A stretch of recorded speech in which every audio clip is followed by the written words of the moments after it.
welcome back once again, ladies and gentlemen, to another episode of College Football Pros. My name is Nicholas Flinchak, and I am joined, as always, by my right-hand man, Drew. Drew, what do you got to say today? Not much. I mean, I have a lot to say, but I don't have much to say right now. But when we start talking about this topic we're about to talk about, I got a lot to say. Yeah, so let's talk about teen pregnancy. Well, I didn't do my research on that, but we can talk. It always kind of throws me off when I hear someone say, "What's going on?" Not much. Well, what are we going to talk about? I don't have much to say, you know. Yeah. Meh. Well, I know you well enough to know go. that there's not many times where you don't have much to say. I mean, I have a lot to say. It's weird though, that awkward transition. Oh, what's going on? Nothing. What's going on with you, man? Like that awkward first couple of seconds of a conversation. It is, and it's funny because, you know, both sides inevitably have a ton going on. Right, exactly. But they're just like, I just don't feel like telling anybody else. It's like when you see an old friend that you haven't seen in a couple of years, you're like, hey, man, what you been up to? Nothing much. Really? So in 2 years, you just haven't been doing anything? That's awesome. I see that you're married and you have 3 children. Nothing's been happening. Yeah, not much. All right, man. Hey, man, good to see you. Or you see somebody walk out of a store, and hey, how you doing? How you feeling today?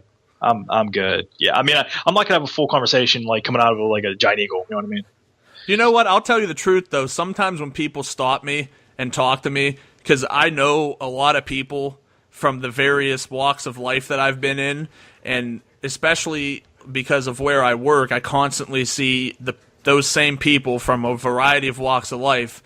And I will almost intentionally, if I see them out and they try to talk to me, because I typically my motto is just like keep your head down, your shoulders wide, and just keep moving. You know what I mean?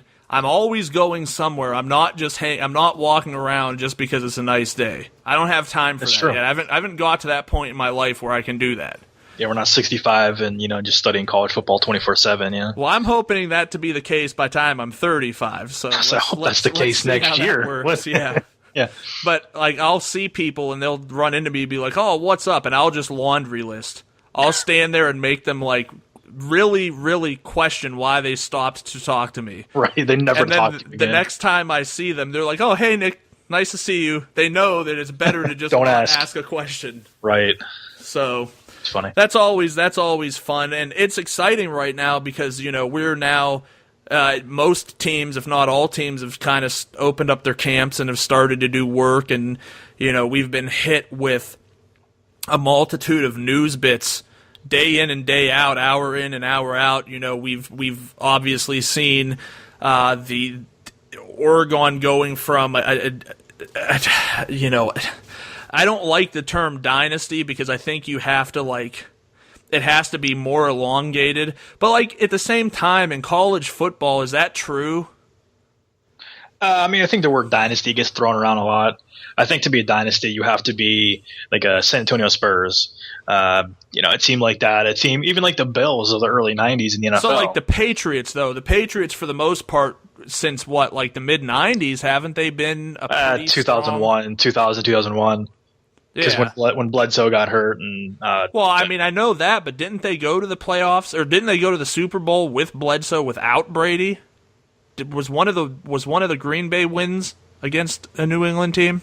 Yeah, well, yeah. If you want to consider that, I mean, I know it's back that far. You know what I mean? I know that under the current quarterback, obviously, right, it's only been 0-1. But in college football, you don't really get that luxury. Although at the same time, you would probably not look at the players so much as the coach. And Nick Saban could have a dynasty, whereas in the NFL it's like Tom Brady. I know Belichick is involved, but I think we could potentially agree that it could have been another coach. There could have been the Browns. I mean, let's not go there. I'm just saying, Belichick was the coach of the Browns. The Browns were like, man, we're going to move to Baltimore. See you guys later. Yeah. Whoops. That was fun. Fun times in Northeast Ohio. Fun time. Only for them 20 minutes later to be like, okay, fine, we'll just get a new team. Yeah, and where's that team been since '99? You don't want to get excited. That's one thing you learn in Northeast Ohio because look, what do we have? We have the Cleveland Indians, who Sports Illustrated predicted was going to win the World Series this year, and they currently sit in last place in their division. So if I was Sports Illustrated, I would consider, I would future endeavor myself. I would wrestling. consider a new line of work because Yeah. obviously you're not very good at making predictions. So stop.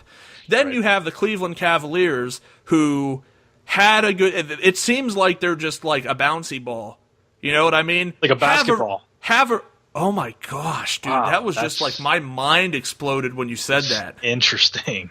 But it really is. It's like you have Price and Doherty, you're a good team. Then they go away, now you're not so good. And then, we got this hot rookie, and you're a good team. And then he goes away, you're not very good. And then he's back, and the city is literally just waiting for a championship to fall in their lap. They're literally going to burn Cleveland down. They might burn Youngstown down when the Cavs win the championship next year. Yes, I'll predict it. They're going to win all next year. I would get if Cleveland makes it to like the Cavs are a different story. I don't think I would do this if the Cavs made it or even the Indians, but if the Browns make it to like a Super Bowl, I would get all of your affairs in order because the end is probably here. Yeah. Yeah, I would. Ladies and gentlemen, it's been fun, but Elvis has left the building. Yeah. But this is the best team I think the Browns have had since they've come back. I am hoping that Haslam, being the owner, will not make the mistakes of the previous ownership group and just consistently clean house every other year. Like, there has to be some kind of logic to the fact that you need things to But wait, this is the same owner who said he wanted to go get a guy with a track record as an NFL head coach, and went out and got Mike Pettin, who his biggest claim to fame was he was a head coach in high school. But let's That be makes fair. sense. Let's be fair and honest here. How much of an opportunity they really have with their name? You know what I mean? Nobody wants to coach the Browns. I think Nobody. Pettin did a good job for what he had. When you look at that team and their record, what do you think last year? You think, how did they win 7 games? Yeah. So that's either really good for them or that's really bad for them. I'm cautiously optimistic, and I'm not going to sit there and say I expect 7 wins, but that was their first year, and granted they've changed offensive coordinators again, but and it's tough to believe that a receiving core led by Dwayne Bowe and Brian Hartline has improved. Terrell Pryor. But it has somehow. They're talking about bringing Ray Rice in potentially. Yeah, I mean, we're sitting here in mid-August, and they've been hit with a multitude of running back injuries from Duke Johnson and Terrence West, Isaiah Crowell not coming in shape, so they need something. Why not Ray Rice? Right? My takeaway from that, honest to goodness, is that this is going to be, if this team succeeds, it's going to succeed kind of the way that Tampa Bay Buccaneers Super Bowl team did. Defense. Which was mostly on defense. I would honestly say, position to position, they are probably a top 5 defense. No, I mean, their defense is absolutely top 5. However, when your defense is on the field, just like we talk about college football, and especially your Big 12 teams, when your defense is on the field for 65% of the game, your defense gets tired. And towards the end of the season and towards the end of a lot of these games, they get tired. So what do you do when you get tired? You get lazy, you miss a step, you miss an assignment, you miss anything, and you get beat, and they put up points. No, there's no question about that. I mean, I get excited for the NFL, but since becoming a college football fan, the novelty wears off really quickly for me. So it's like the first month I'm excited, and then once we start expanding the amount of weekday games, and my focus almost solely becomes on college football. You talk about expanding, and you talk about maybe expansion of the NFL playoffs as they want to talk about. Why don't we talk about expansion of the college football playoff? We've dabbled multiple times in doing so. I think it's a subject that's fair game to be discussed on today's show. I was one of the ones, and I think part of it was because I was so angry that TCU didn't get in last year, that I immediately wanted there to be an 18. I wanted them to essentially just decide on the spot. I wanted them to swerve. I wanted there to be a swerve, And after they announced, the 4 teams, somebody grabbed the microphone and be like, "But wait, we're deciding that there's 4 more teams," and have TCU come in and, It's like buy 4, get 4 free. Yeah, unfortunately, that's not how things played out. So out of my first emotional thoughts, I was like, yeah, expand it, because I don't want to see garbage like this happen again. I was really upset. Understood from a revenue perspective, settled down after a couple days and was like, all right, I'm good with 4. I like 4 teams. On one hand, I could completely and totally make the argument that, yes, 4 teams is good because you have a lot more controversy, which then creates cash. Did you just violate a trademark? I'm just kind of nervous. I might have. I hope nobody got that reference. Anyhow, yeah, I mean, if you look at it, it does controversy creates cash. However, with that being said, you need to expand it to 8 to have a full gamut of everything that college football has to offer, because if you look at last year, is a perfect example of that. The Big 12 got left out. So if you move it to 8, the Big 12 is guaranteed. Your Power 5 conferences will be guaranteed their champion. In my format, like a politician here, my format, as I lay it out, your top 5 spots will be for your Power 5 conferences. 6, 7, and 8 will then be led by 1 spot will be guaranteed for a non-Power 5 team. So the highest ranked non-Power 5 conference team will be automatically granted a spot. The other teams will be at large, or Notre Dame. What do you think? First of all, my first thought is, I don't feel compassion for the Big 12 even after everything that's happened. When you have a commissioner come out, and we've repetitively said this, but when he comes out and says, I don't think we need to have a playoff, I don't think it adversely affected us, most certainly did. I mean, there's no question about it. So if you're not willing to admit and understand that the way your conference is structured is impeding its progress, you don't deserve any sympathy or compassion. So for that reason alone, I'm not even looking in that 8-team direction. Furthermore, having a guaranteed spot for a non-Power 5 team, what if there's legitimately not? What if the next best group of 5 team is ranked 13th? So you're meaning to tell me you should put the 13th seed in just because? I don't like the concept of having asterisks and, well, this is held for this regardless of performance, because the general public of voters in college football, once the season gets going, that get to cast their votes to determine what teams get seeded where, evidently thought that this wasn't a top 8 team. I don't think they should be included in just because. So then you're automatically saying, to my point, in which you've debated in the past, that a non-Power 5 team will never win the championship. Right then and there. I don't agree that because it won't. In this construct, especially with 4 teams, it won't, because there is very unlikely a chance that another Boise State-like team from several years ago that was lighting the world on fire is going to come around. It's just not every day that that happens. I mean, it was kind of like a perfect storm of having a good schedule, having the talent, so that when they won the games, it made them hard to ignore. If you look at a team like Marshall, who potentially might have gone undefeated last year, and even with all the loss of talent, could go undefeated this year because of what their schedule looks like, you can't consider them in the same breath. But people watch the NCAA basketball tournament because of the parity, because of the upsets. So why not? I mean, would it not draw people's attention if Marshall was playing Virginia Tech, say they go on a run, Florida State, Ohio State, USC? It doesn't matter who it is. No. Really? You're telling me right now that last year people didn't want to say Marshall goes undefeated. Okay? Because I believe who was ranked higher, Boise or Marshall at the last poll? I do not know. Oh, it was Boise because they play tougher competition. Okay, they play Boise. Actual competition. Boise gets ranked 7. We'll put them at 7. Okay? and we'll put Baylor at number 2. You don't want to see that game?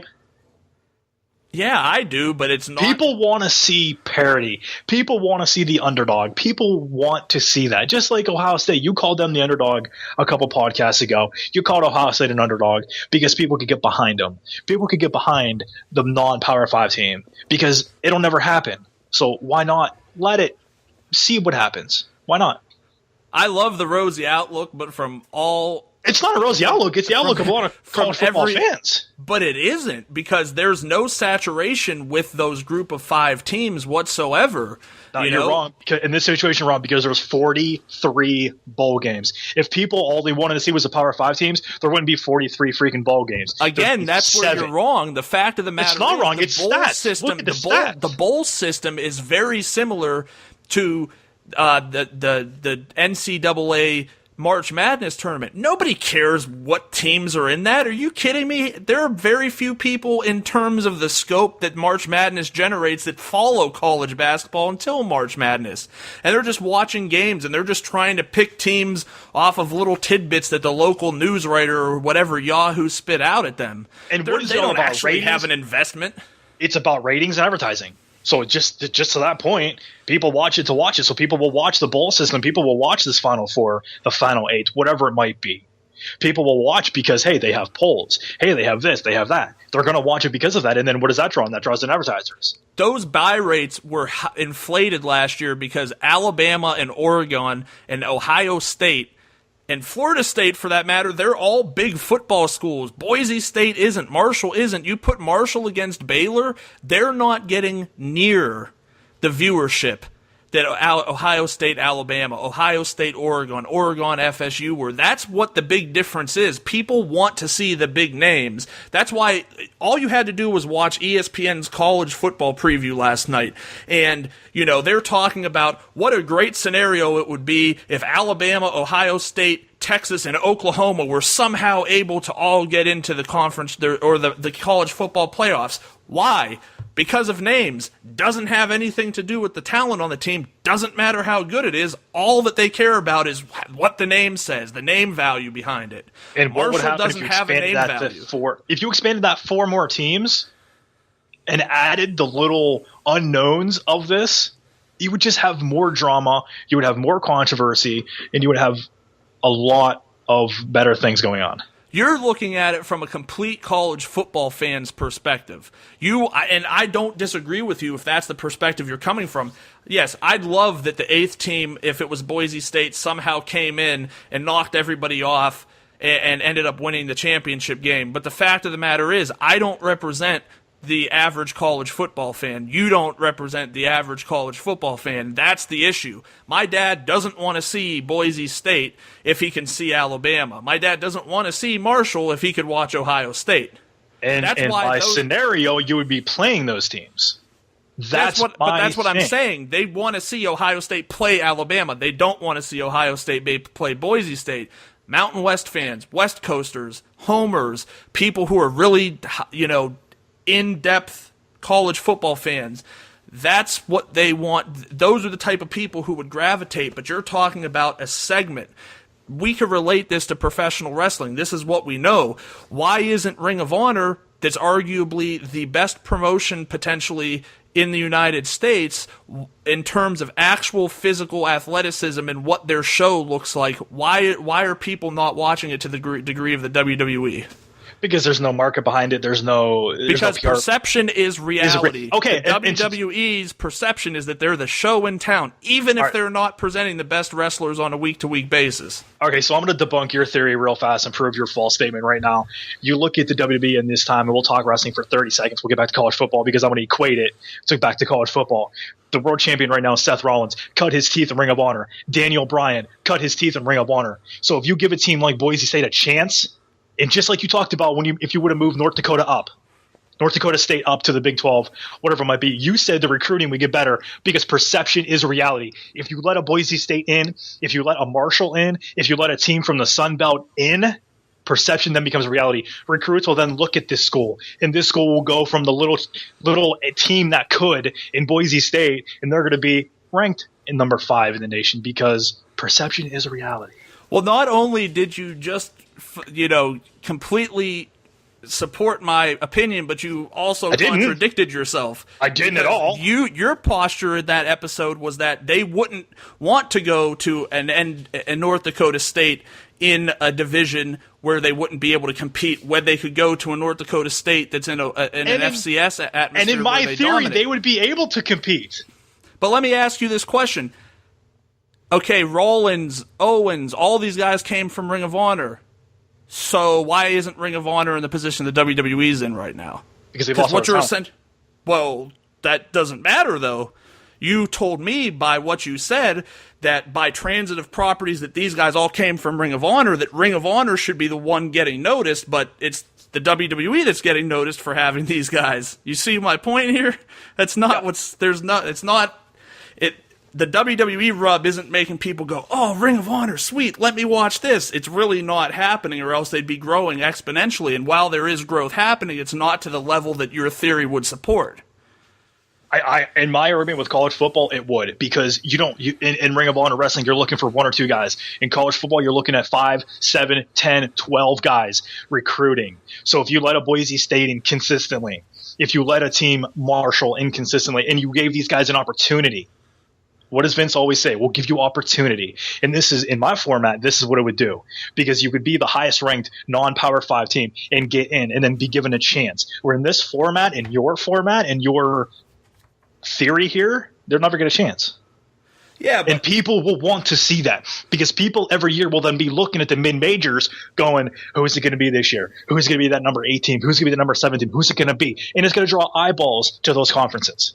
But when you put Ohio State, Florida State, Wisconsin, Georgia, Alabama, teams like that in, an average fan can look up and down that schedule and recognize the names of the teams they play, and in the back of their head they're saying, well, that's a tough team, that's a tough team, that's a tough team. Marshall had the weakest schedule in the entire college football. Literally, a good high school team might have been competitive against some of those teams. That's no disrespect intended, but that's reality. There are some Northeast Ohio high school football teams that could have gone halfway in Marshall's schedule. Boise State, you look up and down Boise State's schedule, what pops out? What is their big game? What are they hanging their hat on?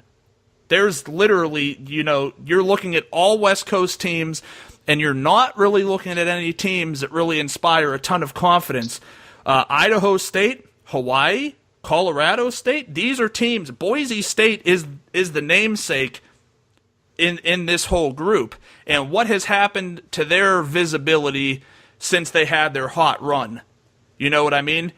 They're still not a highly featured program. They recruit well. They still do all the great things, but they weren't in contention last year. If they had gone undefeated, it wouldn't have been the same kind of team that went undefeated several years ago. They wouldn't have gotten the looks.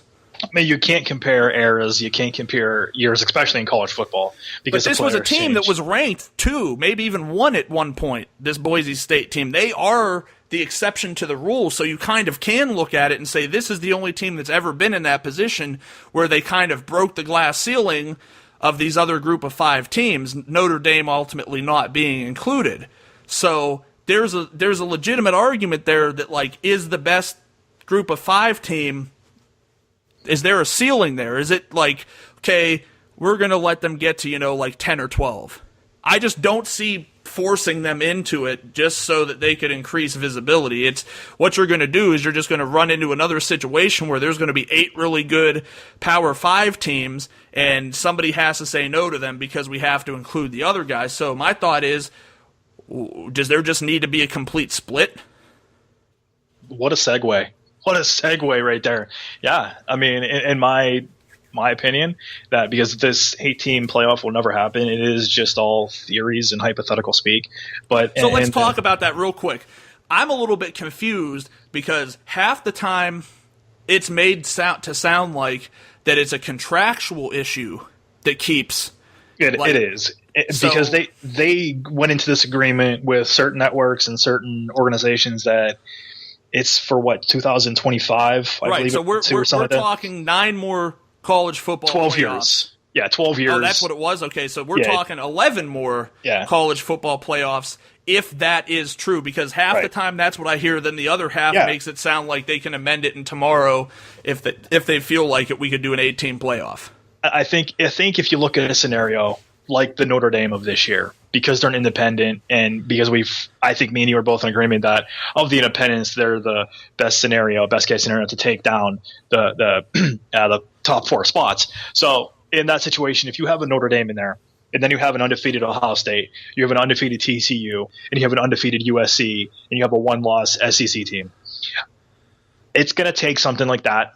It's going to take the SEC getting left out. And as much as I hate to say it, because the SEC is a so-called power conference, the power of Power 5 conferences, it's going to take something like that to really just have the season completely upended and everybody up in arms going, okay, let's take this to 6, let's take this to 8. That's the only scenario. Okay, I'm bringing my article up here, if you give me just one moment, because I have some statistics that I'd like to offer to you. Now, these were the final rankings over the last 10 years. In the scenario of an 8-team playoff. In 2014, 3 SEC teams would have made it. 2013, 4 would have made it. Same with 2012. 3 again in 2011. 2 would have made it from 2010 to 2005. So that's how that would have broke down. I think that is also skewed because we weren't in the playoff system. It is. I mean, really do. Obviously it is, but it's still, there has been this bias that has existed for a while.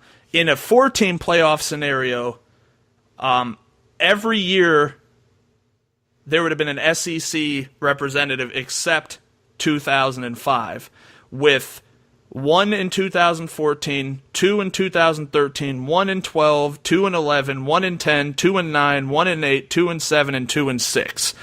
So what we should be talking about here is how soon will there be 2 SEC teams in a 4-team playoff? I don't think you can make that argument to put 2 SEC teams in a 4-team. I don't. I just don't see it because you have the other Power 5 conferences out there, so you're leaving out 2 possible conference champions. The iffy conference champion with the Big 12. But I mean, you were saying last year maybe Auburn, maybe Georgia and Alabama, maybe whoever it might be. I mean, you would have to leave out 2 champions. I don't see that happening at all. I honestly don't. I think it's going to be a reality, probably within the first 3 years of this system, that there's going to be 2 SEC teams that are going to make it. And they're going to make it at the regret of the Big 12 and the ACC specifically. Now, so that leaves the other 2 teams to be the Pac-12 and the Big Ten. That's what I see being most realistic. It could happen this year. It's conceivable, depending on how things fall. It could happen this year. The only way I see that happening is if Alabama is the highest ranked SEC team currently. They run undefeated through the season. They get in the SEC. Georgia. They lose to Georgia, who also ran undefeated, lost to Auburn. Yeah, but I don't know if they play. I'm just they do. They that's weird, man. That's a interesting scenario. That's the only way I see that happening. Is you're going to have a team. Yeah, I mean, it definitely could happen. The same thing could happen with the Big Ten. Run the same scenario where Ohio State goes undefeated and somehow Michigan State chokes at the beginning of the year, but then ends up beating Ohio State and wins the, See, that's a tough situation. I know that is a likely scenario because Michigan State is ranked so high, but with them being on the same side as Ohio State, some funny, kooky stuff has to happen for them. But it's Ohio State, and the majority of the talk in the offseason has been about Ohio State, rightfully so. When you win the national championship, you deserve to be talked about. I would argue that even though I've really only been involved in college football for 3 years, I've never heard about another team discussed more in the offseason than Ohio State this year. Well, I think the couple of the first ever college football playoff champions with the amount of talent that they have coming back, it was like a perfect storm, in the offseason. And not a lot of stuff happened in the offseason. No big breaking news, no conference realignment talk, none of that stuff. So I think everybody focused on, man, look at this team, what they have coming back, 3 quarterbacks, this is amazing, the defense and everything. So I think that was why you saw that. It was rare. I agree. I've never seen that, and I've been a fan for many, many moons. So let's get back to the topic we were trying to head towards before we whipped and nay-nayed into another random. Are you familiar with the? Did you see that video that went viral with Rich Rodriguez in the Arizona Wildcat gymnastic team? Yeah, I posted that on our Twitter page. So much respect to Rich Rodriguez for doing that. Yeah, I secretly try to do it. I am with your popcorn machine. Do you whip with the in the popcorn and you put the popcorn back in your hand? And I am extraordinarily uncoordinated when it comes to trying to dance. And since I have you're like what, 6'5"? I'm 6'4". I'm 6'4". 280. I oftentimes people ask me what position I played in high school football because I have been roughly the same size, but I didn't play anything. I wish I had. I mean, I think you would have been a pretty impressive tight end. I oftentimes wish that I could try to do it. Yeah. Should walk on the whites. Yeah. I'm 30. At one point in time, I did think about doing that. Yeah. I think it was my lack of dedication to attempting it that really. And let me ask you, if we would have started this podcast and if you would have gotten into college football your sophomore year at YSU, would you have thought about it? Would I have thought about what? If you knew what you know now and your passion for college football now, back then, would you? Absolutely, because surprisingly, and I don't want to toot my own horn, and I hate that saying because I'm. You can tell when it's cockiness and conceit versus when it's fact. Like sometimes people can say something that's self-affirming without being a dick. Right. So I'm actually a really, really gifted athlete. I can play baseball like you wouldn't believe. I can move for somebody my size. I can legitimately move. Like it's kind of freakish, but ultimately I've not absorbed hits. I wouldn't last in terms of the energy required to do it. But ultimately, I deal with a lot of regret because I do wish I was able to do these things when I was younger, but I was an idiot. And I did things that put me in highly compromising situations. So what I've determined is that when I do have children, I am going to live vicariously through them. And I'm going to make them do all of the things that I did. Even if they don't want to do it, you're doing it. Yes, you're doing it. So back to the split of college football was what the actual conversation's about. I'm really torn on it, man, because it's got to happen. Part of me says, so how do you do it? Do you just cut the schedules off and basically say you can't play each other at all? No, I don't think that. I mean, I think that would be interesting. I personally would like to see that. So my first question to you is, should all FBS teams be cut off of the FCS? Oh, 100%. 100%. A Division I team should never be playing a 1AA team in any circumstance, any situation. Don't care who it is, what it is, where it's at. Never in a million years should a 1 be playing a 1AA. Never. I'm not going to argue too much with that. It's fun when you see those upsets happen. It is. They're few and far between, although I think one thing that gets overlooked is the Nebraska near loss this past year to McNeese State. That doesn't get talked about a lot. Are you familiar with what I'm talking about? Yeah, when Amir Abdullah had to literally put the team on his back and say, let's go. Like, how ridiculous must you feel the second week of the season and you're literally about to lose to McNeese State? That's a rough start to the year, especially from a guy at that point that coming into the year, it's like it is this year. Is there one front runner for the Heisman Trophy? I don't necessarily think so. I mean, you hear Boykin, you hear Cardale Jones, Ezekiel Elliott, J.T. Barrett, if you start as Ohio State's quarterback, anybody who starts as Ohio State's quarterback, So, like, Abdullah was one of the first guys really being talked about for that Heisman Trophy coming into the year last year, and even though ultimately he came up short for a variety of reasons, I'd have to assume that would have just about ended it. Oh, I mean, you can't lose the 1AA team and expect to be, I don't care how good you did in the game, and expect to be considered for the Heisman. There's no question. So I think we've decided that, it's best to just keep the 1A from 1AA, and now we're looking at the concept of what life would look like. So my next question to you would be, do you have 2 series of playoffs? What's the incentive for someone from the group of 5? Is my format that I would lay out, going back to this. You would have your Power 5 conferences, and I do believe that if the split ever happened, you would have probably 7 to 10 teams from these mid-majors try to move up. That being Cincinnati, your South Floridas of the world. I think some of your MAC schools, your Akrons, Kents, Western Michigan, even Western Kentucky at that, excuse me, would try to clinch on to one of these Power 5 conferences. I think you would then have the Power 5 conferences merge into 2 super conferences, and you would have basically East and West, and which is fine because you would have some great matchups. And then from that, you would then be able to play one team from the old mid-majors because they would still have the same allotment of scholarships. They would still have the same allotment of practice time and all that stuff. And then you would take your 1AA schools and basically move them to 1 AAA. So I think in that scenario too, you would have teams try to move up, such as the Youngstown States, North Dakota States. So there's that. So you would have a playoff, a 4-team playoff, preferably 8, but probably a 4 in your Power 5 super conferences. And then you would have a playoff for your mid-majors, which would be the Sun Belt, the CUSA, the AAC, what was left of them, the MAC, and the Mountain West.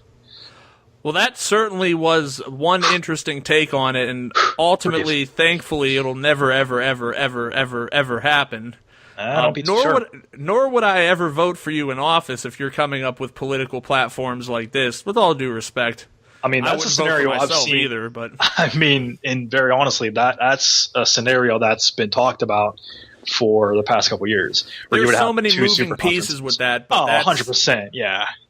In my perfect world, I would just kind of treat them evenly, so that like there would be a Power 5 champion, and then we could name the other conference something else, the Super Friends or something like that, and they could have their own something to play for. You know what I mean?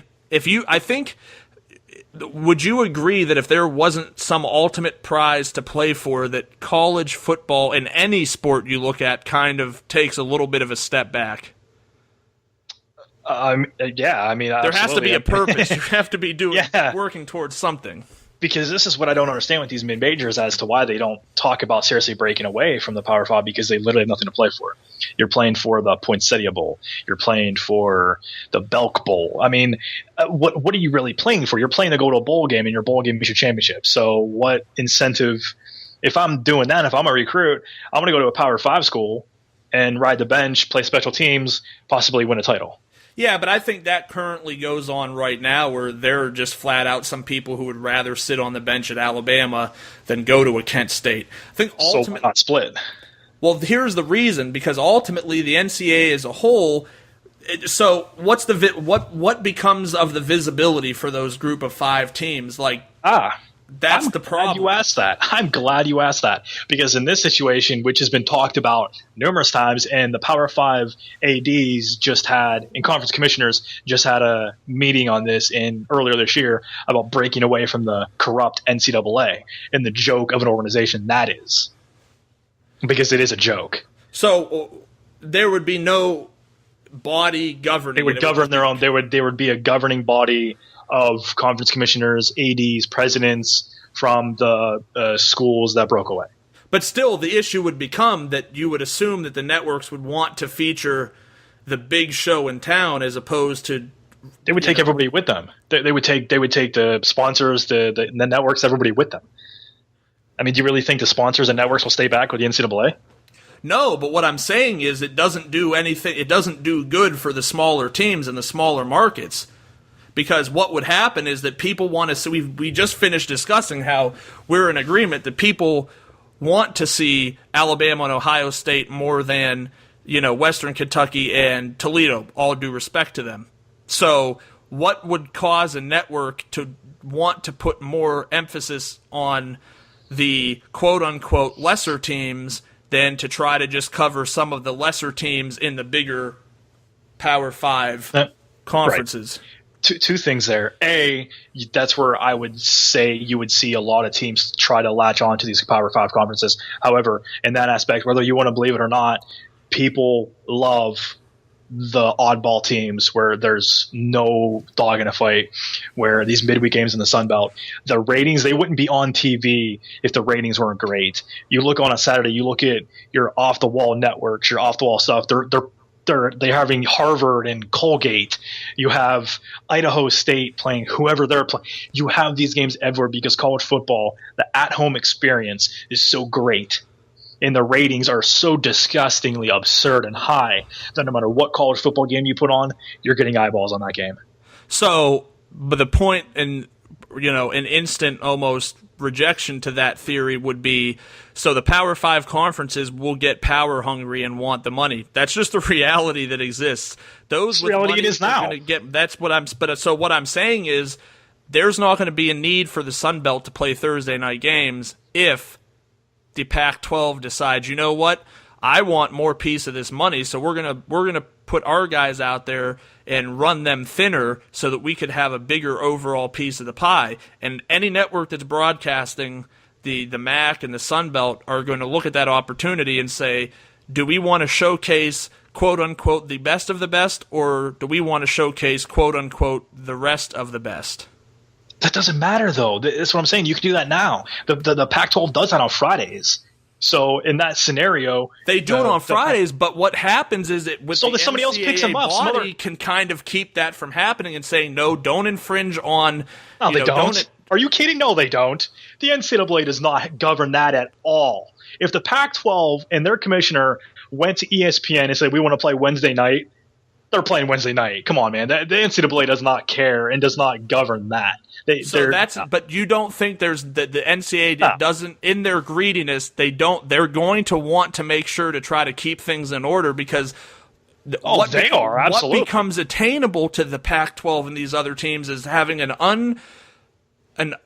unblocked path to essentially monopolize this portion of the sport without a governing body. The NCAA wants nothing to do with a split because if they know a split happens, they're getting left behind. So yeah, in that aspect, now the NCAA is going to do everything they can, which is why they gave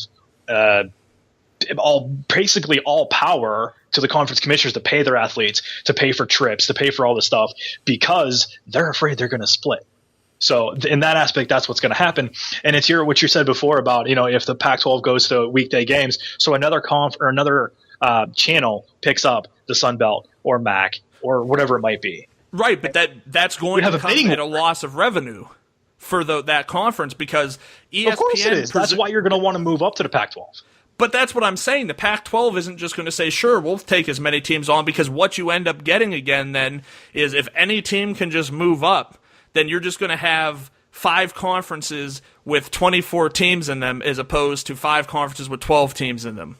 So you really didn't do anything. You didn't really do anything. You just you would definitely pick and choose, but you would pick geographic hotspots. That's what I'm saying. Why would you want to choose if let's say if Marshall goes to, they're obviously in the CUSA, so they're not going to be part of the Power 5. Why would someone choose to bring them into the Big Ten or anything else? There's no real reason to do that. Do you know how much history? No benefit. Do you know how much history there is with Marshall? And how that translates to money? How?